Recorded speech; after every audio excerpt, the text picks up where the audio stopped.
Mga uri ng Jeje Girls, number 1 na dyan yung Mima, siya yung pinakarespetado sa grupo. Huwag mo gagalawin nakshi niya kung hindi magkakagulo tayo dito. Minsan kick out, madalas may putok. Binabangga mo daw yung nakshi ko, gusto mo sampalin ko yung mukha mo.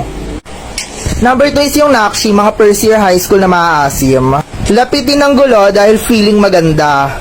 Malande at maldita at higit sa lahat, sulsulera. Mima, sabi ni Princess, dati lisa ka lang daw, ngayon kuto ka na.